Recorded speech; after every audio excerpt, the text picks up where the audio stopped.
Hello guys, this is obstacle follower robot. Its main function is to follow the obstacles.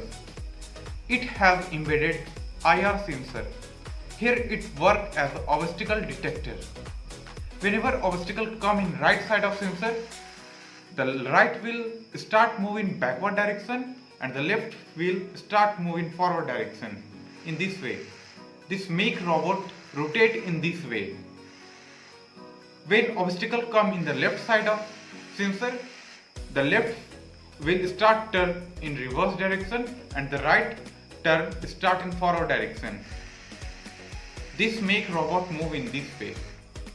Whenever obstacles come in front of both the sensors, the both will start moving in forward direction. This make robot move in forward direction.